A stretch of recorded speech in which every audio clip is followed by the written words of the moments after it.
देश दुनिया की सारी बड़ी खबर के सामने बताएंगे, जहां पर कांग्रेस पार्टी की मांग और जनता के दबाव में हुई सावरकर की रिहाई। इस तरीके के दावे के बाद सावरकर को लेकर राहुल गांधी की टिप्पणी के बाद किस तरीके से केस आगे बढ़ रहा है दोस्तों, और बताएंगे किस तरीके से सावरकर के परपोते के द्वारा दी गई जानकारी के बाद अब कांग्रेस पार्टी ने आरएसएस पर फिर से निशाना साधना शुरू कर दिया है दोस्तों। इसी के साथ में चलेंगे एक और बड़ी अपडेट तब, जहां पर जबरदस्त तरीके से गुस्से में था कोर्ट। बताएंगे कोर्ट ने क्यों कहा कि भारत के अंदर आम लोगों को भारत सरकार का गुलाम बनाया जा रहा है, कोई विरोध भी नहीं कर सकता, और इसके बाद पुलिस के ऊपर ही जुर्माना ठोक दिया गया दोस्तों। बताएंगे डिटेल में क्या है पूरी अपडेट। इसी के साथ में शिवसेना आज करने जा रही है बड़ी प्रेस कॉन्फ्रेंस। बताएंगे कौन से मामले को लेकर चर्चा होने वाली है और एक एक करके चलेंगे आज की सारी बड़ी खबरें। लेकिन उससे पहले अगर आप भी मानते हैं दोस्तों की बीजेपी चाहे कुछ भी कर ले, लेकिन सावरकर को माफी वीर साबित करने से नहीं रोक सकती और कांग्रेस पार्टी सावरकर के विचारों के खिलाफ पूरी तरीके से खड़ी है, तो इस वीडियो को लाइक करके लाल बटन दबाकर चैनल को सब्सक्राइब करके बेल आइकन दबाकर कमेंट बॉक्स में अपनी राय जरूर लिखकर बताएगा दोस्तों। चलते हैं सबसे पहले सबसे बड़ी ब्रेकिंग न्यूज अपडेट की तरफ, जहां पर सावरकर के मानहानि से जुड़े मामले को लेकर राहुल गांधी की टिप्पणी के मामले को लेकर केस चल रहा है दोस्तों। ऐसे में पुणे के अंदर इस केस को लेकर सावरकर की जेल से रिहाई के मामले पर जवाब देते हुए एक ऐसा दावा किया गया है दोस्तों, जिसे लेकर चर्चाएं काफी तेज हो गई है और कांग्रेस पार्टी के समर्थकों ने अब इस पर पलटवार करना भी शुरू कर दिया है दोस्तों। राहुल गांधी से जुड़े मानहानि के मामले को लेकर सुनवाई के दौरान सावरकर के पड़पोते सात्विक सावरकर ने कहा कि उन्हें जेल से रिहा जन दबाव में यानी लोगों के दबाव में और कांग्रेस पार्टी के प्रस्ताव के चलते हुआ, यानी सावरकर को छोड़ा गया जेल से तब जब कांग्रेस पार्टी ने प्रस्ताव पारित करते हुए 1923 के अंदर मांग की थी। सात्विक ने कहा कि सावरकर की रिहाई ब्रिटिश सरकार की दया याचिकाओं के कारण नहीं बल्कि जनता के दबाव के कारण हुई दोस्तों। यानी दावा कर रहे हैं कि कांग्रेस ने अपने अधिवेशन के अंदर प्रस्ताव पास कर दिया था, जिसके बाद ये फैसला लेना पड़ा ब्रिटेन के लोगों को यानी अंग्रेजों को दोस्तों। ऐसे में एक बात तो तय है कि सावरकर के पड़पोते ने इस बात को स्वीकार किया है कि कांग्रेस पार्टी का दबदबा था, तब जाकर सावरकर को रिहाई मिली है। लेकिन सवाल सबसे बड़ा यह था कि अगर कांग्रेस पार्टी के दबाव में सावरकर को रिहाई मिली तो फिर सावरकर ने चिट्ठी क्यों लिखी यानी माफीनामा क्यों लिखा, और सावरकर के परपोते के पास इसका कोई जवाब नहीं है दोस्तों। सावरकर के परपोते कहते हैं कि मुझे नहीं पता कि याचिका की सामग्री सावरकर ने लिखी थी यानी सावरकर ने पत्र लिखा था या नहीं लिखा था, यानी माफी मांगी थी या नहीं मांगी थी, अपनी दया याचिका में किन शर्तों पर माफी मांगी गई थी। मैं ये नहीं कह सकता कि सावरकर ने ब्रिटेन सरकार को शर्त पर रिहाई की मांग की थी, लेकिन किसी राजनीतिक पार्टी और क्रांतिकारी आंदोलन में हिस्सा नहीं लेंगे ये भी उन्होंने कहा था। हालांकि उनकी रिहाई स्वेच्छा से अपने मन से की गई, चिट्ठी लिखने पर माफी मांगने पर नहीं की गई। यानी सावरकर के परपोते ये कहना चाहते हैं कि कांग्रेस पार्टी ने अधिवेशन के अंदर मांग किया तब जाकर छोड़ा गया और सावरकर ने चिट्ठी लिखी या नहीं लिखी उनको नहीं पता, लेकिन सबको पता है दोस्तों कि सावरकर ने एक दो नहीं कई बार चिट्ठी लिखी थी और इसीलिए राहुल गांधी सावरकर को माफी वीर कहते हैं। हालांकि बचाव करने की कोशिश करते हुए उनके पड़पोते के द्वारा अब जो कोर्ट में बयान दिया गया है दोस्तों, ये एक और बड़ा कारण है कि कांग्रेस पार्टी सावरकर और बीजेपी पर निशाना साधेगी दोस्तों, क्योंकि कांग्रेस पार्टी जनता के साथ मिलकर जब अंग्रेजों पर दबाव इतना बना सकती थी कि सावरकर के साथ में कई सारे लोगों को छोड़ा जा रहा था, तो फिर सावरकर को छोड़कर बाकी सबने चिट्ठी क्यों नहीं लिखी, यानी सबने माफी क्यों नहीं मांगी, केवल सावरकर ने ही चिट्ठी लिखकर माफी क्यों मांगी, इसका जवाब किसी के पास नहीं है दोस्तों। यानी सावरकर के पड़पोते कितनी भी कोशिश कर ले इस मामले पर उल्टा फंस चुके हैं, तो अपनी राय जरूर लिखकर बताएगा दोस्तों। चलते हैं एक और बड़ी खबर की तरफ, जहां पर मुंबई हाईकोर्ट के जज के द्वारा एक ऐसा बयान दिया गया है दोस्तों, जिससे देश के अंदर एक बार फिर से आंदोलन कर रही आम जनता को और ज्यादा समर्थन मिला है दोस्तों। माधव जामदार हाईकोर्ट के जज ने कहा कि पुलिस मुख्यमंत्री या प्रधानमंत्री की नौकरी नहीं करते हैं, वे लोक सेवक है, जनता के सेवक है। पुलिस नागरिकों को सिर्फ इसलिए शहर में बाहर नहीं निकाल सकती, शहर से बाहर नहीं निकाल सकती क्योंकि उन्होंने सरकार के फैसले का विरोध किया है। क्या लोगों को भारत सरकार का गुलाम बनाया जा रहा है, कोई विरोध नहीं कर सकता क्या, ये सवाल हाईकोर्ट ने पुलिस से पूछा दोस्तों और जमकर क्लास लगाई। पुलिस ने इस पूरे मामले को लेकर एसडीपीआई पार्टी के महासचिव सैयद अहमद अब्दुल वाहिद चौधरी के खिलाफ निष्कासन के आदेश देने की कड़ी आलोचना की दोस्तों। पुलिस के मुताबिक सैयद अहमद सीएए और ज्ञानवापी मस्जिद विवाद को लेकर केंद्र सरकार का विरोध कर रहे थे। इसके बाद पुलिस ने निष्कासन का आदेश दिया था दोस्तों। मामले की सुनवाई के दौरान जस्टिस माधव ने इस बात पर गौर किया कि सैयद को 1 साल के लिए देश से बाहर निकालने का एक ऐसा आदेश पारित किया गया जो पूरी तरीके से भारत के संविधान के विरोध में है और अधिकतर भारत सरकार के खिलाफ आंदोलन के कारण यह आदेश जारी किया गया था और 5 एफआईआर दर्ज की गई थी। इस पूरे मामले पर कोर्ट ने आगे सुनवाई करते हुए कहा कि ये क्या हो रहा है, क्या सभी नागरिकों को भारत सरकार का गुलाम बनाया जा रहा है, वे विरोध नहीं कर सकते, आंदोलन नहीं कर सकते क्या, ये सब क्या हो रहा है। इतने सारे डॉक्यूमेंट लीक हो गए, अगर लोग विरोध करते हैं तो आप उन पर केस दर्ज कर देते हैं, विरोध करना नागरिकों का अधिकार होता है। कोर्ट ने आगे कहा कि याचिकाकर्ता ने तो बस बीजेपी सरकार मुर्दाबाद, अमित शाह मुर्दाबाद जैसे नारे लगाए थे, नागरिक ऐसा क्यों नहीं कर सकते, ये सवाल पूछा गया। ऐसे नारे के लिए निष्कासन का आदेश क्यों जारी किया गया। कोर्ट ने पुलिस पर भारी जुर्माना लगाया। दोस्तों पुलिस मुख्यमंत्री या प्रधानमंत्री की सेवक नहीं है, लोक सेवक है, आम जनता की सेवक है। मैं आपके अधिकारियों पर भारी जुर्माना लगा रहा हूं। कोर्ट ने साफ तौर पर आदेश जारी कर दिया। दोस्तों कुल मिलाकर जमकर फटकार लगाई गई, ऐसी फटकार लगाई गई कि अब पुलिस वालों की पूरे देश भर के अंदर जमकर किरकिरी हो रही है। दोस्तों अगर आप भी मानते हैं कि भारत के अंदर लोगों को विरोध करने का पूरा अधिकार है और विरोध की आवाज दबाने वालों के खिलाफ भी विरोध करने का डंके की चोट पर पूरा अधिकार है, तो अपनी राय जरूर लिखकर बताएगा। दोस्तों इसी के साथ में चलते हैं एक और बड़ी अपडेट की तरफ, जहां पर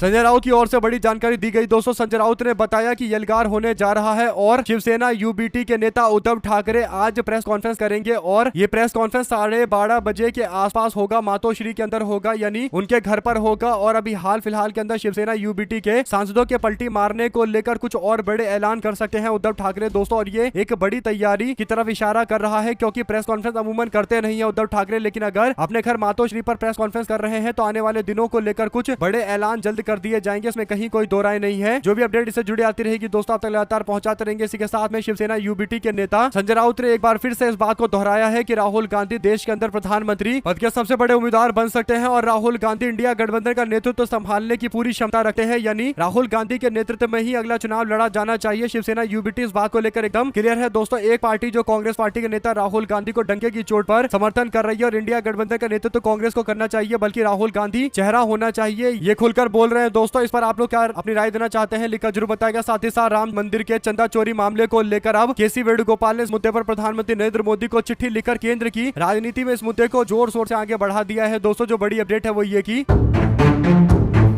अयोध्या मंदिर के अंदर, राम मंदिर के अंदर चंदा चोरी के मामले को लेकर कांग्रेस पार्टी ने बीजेपी पर अब जोरदार और निशाना साधना शुरू कर दिया है। दोस्तों मामला उत्तर प्रदेश से आगे निकलकर केंद्र की राजनीति में पहुंच चुका है। बीजेपी जहां एक तरफ इस मामले पर सफाई देने में लगी हुई है दोस्तों, वहीं पर कांग्रेस पार्टी, समाजवादी पार्टी, आम आदमी पार्टी समेत सभी विपक्षी दल बीजेपी सरकार पर लगातार हमला बोल रहे हैं। इसी कड़ी में कांग्रेस के सांसद केसी वेणुगोपाल ने मंदिर के चढ़ावे के गबन और कथित गड़बड़ियों को लेकर नरेंद्र मोदी को पत्र लिखकर सुप्रीम कोर्ट की निगरानी में निष्पक्ष जांच करवाने की मांग की है। दोस्तों कांग्रेस के सांसद ने पोस्ट में प्रधानमंत्री नरेंद्र मोदी को लिखे गए पत्र की फोटो जारी की है। दोस्तों अयोध्या राम मंदिर में हुए बड़े पैमाने में चंदे की चोरी को मामले को लेकर उन्होंने कहा कि मर्यादा पुरुषोत्तम भगवान राम के नाम पर अपनी मेहनत की कमाई लोगों ने दान की, उनके नाम का गलत इस्तेमाल किया गया। हिंदू आस्था के रक्षक होने का दावा करने वाले लोगों ने उनकी छवि को धूमिल कर दिया और मंदिर में लूट के दौरान जिम्मेदार लोगों ने मामले को बार बार नजरअंदाज कर दिया। सरकारी जमीन पर भारत सरकार द्वारा बनाए गए एक पब्लिक ट्रस्ट के जरिए ये सब कुछ किया गया। मंदिर के प्रशासन में जो कुछ भी होता है उसकी पूरी जिम्मेदारी केंद्र सरकार की होती है। चोरी के बारे में अलग अलग जगह पर कई बार चेतावनी आई थी, लेकिन बार बार नजरअंदाज किया गया। करोड़ों रुपए की लूट की गई और मंदिर में चोरी का मामला आम लूट से कहीं ज्यादा गंभीर है। एसआईटी के मामले के बाद एफआईआर भी दर्ज नहीं किया जाना, खासकर जो हाई प्रोफाइल लोग हैं उनके ऊपर एफआईआर दर्ज नहीं करना भी एक चिंता का विषय है। दोस्तों ऐसे में 20 तारीख से शुरू होने वाले संसद के सत्र से पहले कांग्रेस पार्टी के नेता केसी वेणुगोपाल ने ये पत्र लिखकर प्रधानमंत्री को पत्र लिखकर स्पष्ट कर दिया है कि केंद्र की राजनीति में अब चंदा चोरी का मामला जोर से उठने जा रहा है और 20 तारीख से शुरू होने वाले सत्र को लेकर जोरदार हंगामा होता हुआ नजर आएगा। दोस्तों आप लोग इस पर अपनी राय जरूर लिखकर बताएगा। साथ साथ चलते हैं एक और बड़ी खबर की तरफ, जहां पर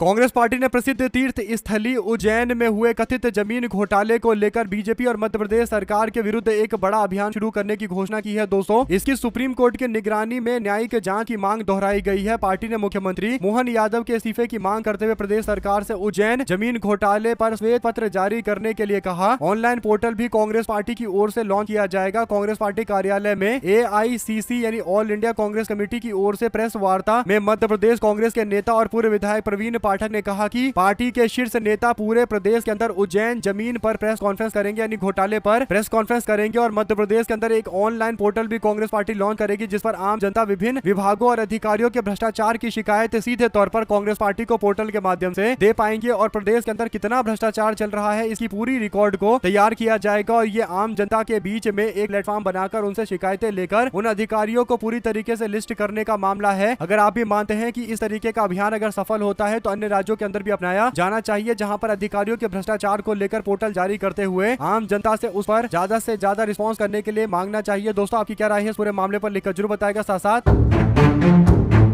उतरौला से समाजवादी पार्टी के पूर्व विधानसभा के प्रत्याशी हसीब खान समाजवादी पार्टी छोड़कर कांग्रेस पार्टी में शामिल हो गए। हसीब खान जब पिछली बार चुनाव लड़े थे उतरौला के अंदर तो उनको लगभग 65,000 वोट मिले थे और बीजेपी के उम्मीदवार को 87,000 वोट मिले थे। कांग्रेस पार्टी के उम्मीदवार को 12,000 वोट मिले थे दोस्तों। यानी इस सीट पर कांग्रेस पार्टी के उम्मीदवार के होने के कारण फायदा भारतीय जनता पार्टी को मिल गया था और इसीलिए कांग्रेस पार्टी का उम्मीदवार यहाँ पर हसीब खान खुद ही बन जाएंगे तो आराम से चुनाव जीत जाएंगे। बस AIMIM से भी बात करनी पड़ेगी इस सीट को लेकर दोस्तों। तो पूरी तरीके से अच्छी तैयारी चल रही है और अगर कांग्रेस पार्टी सपा गठबंधन रहेगा और हसीब खान चुनाव लड़ेंगे तो फिर AIMIM अपना उम्मीदवार यहाँ पर उतारेगी, तभी मुस्लिम समाज के लोग हसीब खान को ही वोट देंगे। इसका मतलब इस सीट पर जीतने का समीकरण सेट कर लिया गया है और ऐसे ही सारी सीटों को लेकर समीकरण के साथ में यानी इस तरीके के समीकरण के साथ आगे बढ़ना चाहिए कि दोनों पार्टियों को फायदा मिले, कांग्रेस पार्टी और समाजवादी पार्टी दोनों को साथ साथ दोस्तों।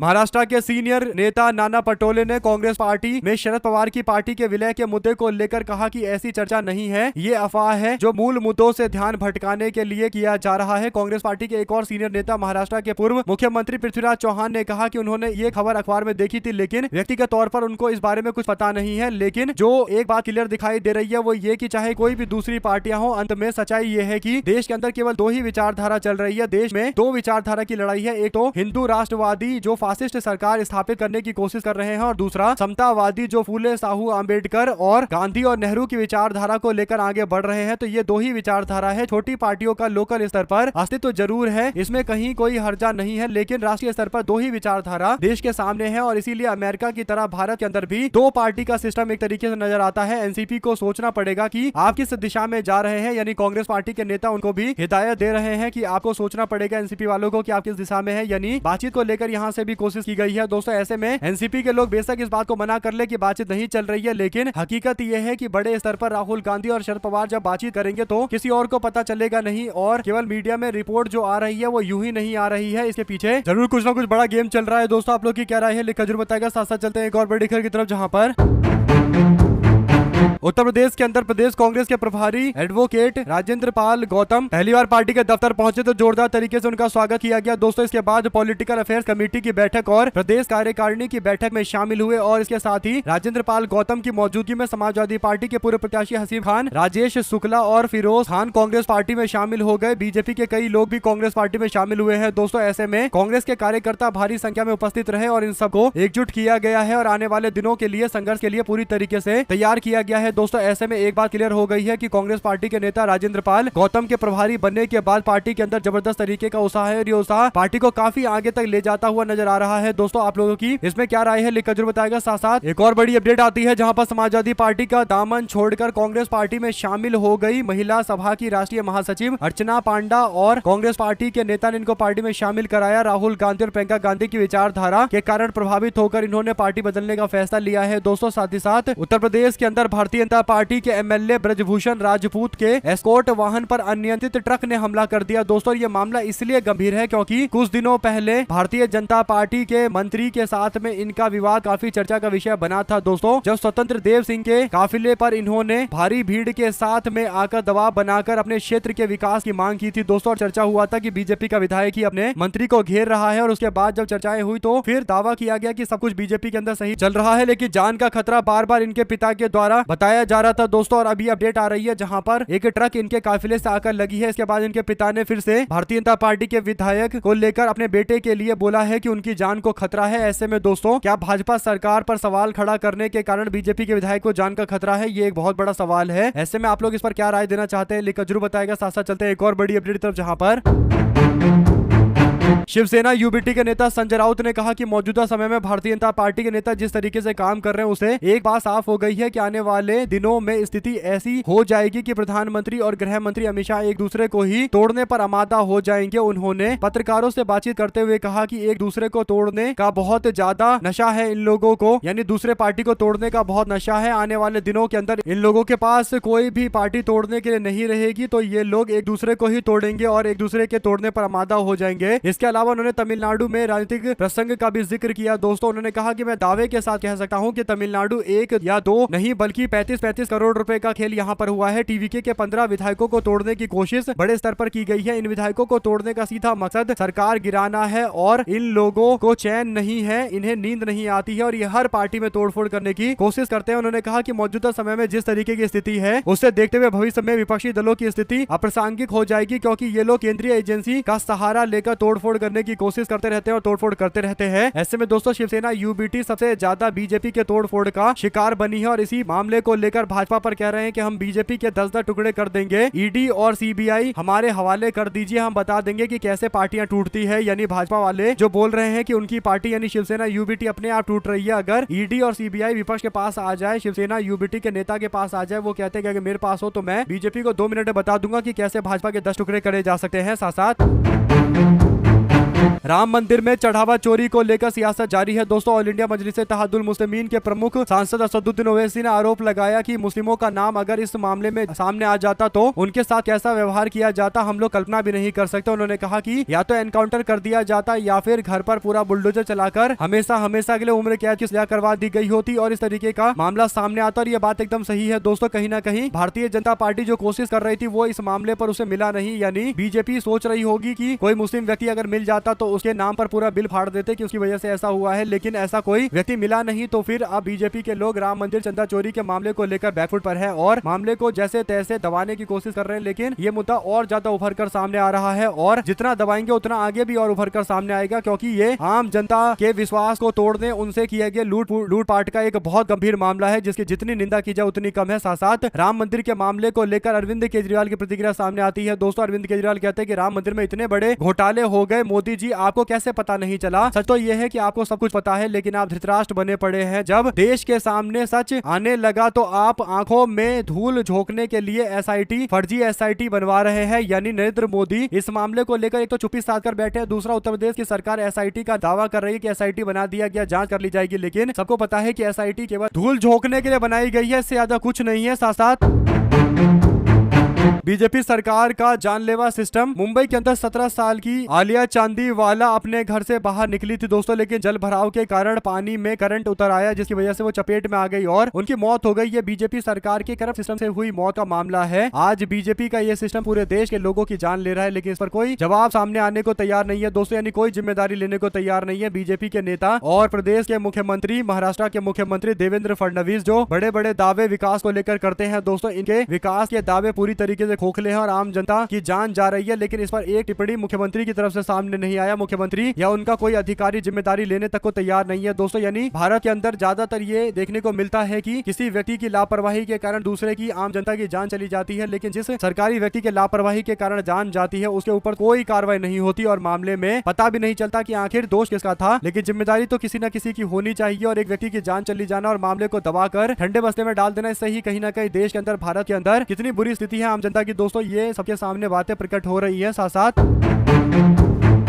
भगवान राम की पवित्र नगरी अयोध्या में श्री अखिलेश यादव की पहल पर समाजवादी पार्टी सरकार में जमकर विकास कार्य हुए थे। करोड़ों की लागत से शानदार भजन संध्या स्थल बनाया गया था। वहीं पर अयोध्या में भगवान राम की पवित्र नगरी अयोध्या को भाजपा आरएसएस ने मिलकर अपवित्र कर दिया। समाजवादी पार्टी ने आगे कहा कि धार्मिक नगरी से पर्यटन नगरी बना डाला और अयोध्या में क्या क्या कांड हुए, इन बातों का खुलासा धीरे धीरे हो रहा है। भाजपा आरएसएस ने वहां किस प्रकार से अधर्मिता का अड्डा बना दिया और ये भाजपाइयों ने सिर्फ मंदिर को ही नहीं लूटा बल्कि क्या क्या बिजनेस मॉडल बनाया है। अब बातें खुलकर सबके सामने आ रही है। अयोध्या के अंदर देह व्यापार का भांडाफोड़ हुआ, राम पथ के पास बॉडी मसाज और इस तरीके की बातें सामने आने पर कई सारे लोगों को गिरफ्तार किया गया। 6 मार्च 2024 की इस रिपोर्ट का हवाला देकर समाजवादी पार्टी मीडिया सेल की तरफ से भारतीय जनता पार्टी ने अयोध्या का क्या हाल किया है ये बताते हुए निशाना साधा जा रहा है। दोस्तों अगर आप भी मानते हैं कि अयोध्या नगरी जो पवित्र नगरी भगवान श्री राम की नगरी है, वहां पर इस तरीके के मामले सामने आना और ऊपर से चंदा चोरी जैसी हरकतें सामने आना, इससे पता चलता है कि कहीं ना कहीं भारतीय जनता पार्टी की प्रशासनिक व्यवस्था पूरी तरीके से फ्लॉप हो चुकी है और इतनी ज्यादा फ्लॉप हो चुकी है कि एक धार्मिक स्थल अयोध्या जिसके चरित्र को बचाकर रखना चाहिए था और ये सुनिश्चित करना चाहिए था कि ये एक धार्मिक स्थल बना रहे, कोई पर्यटक स्थल ना बने, लेकिन स्थिति ये हो गई है कि ये पूरी तरीके से पर्यटक स्थल बन चुका है और सारे उल्टे सीधे कांड देखने को मिल रहे हैं जो काफी गंभीर मामला भी है। समाजवादी पार्टी मीडिया सेल ने अयोध्या से जुड़े कई और रिपोर्टों का हवाला देकर बताया है कि कैसे अयोध्या में बीजेपी जो दावे करती है, जो वास्तविकता है उसमें जमीन आसमान का अंतर बेहतर है। साथ ही साथ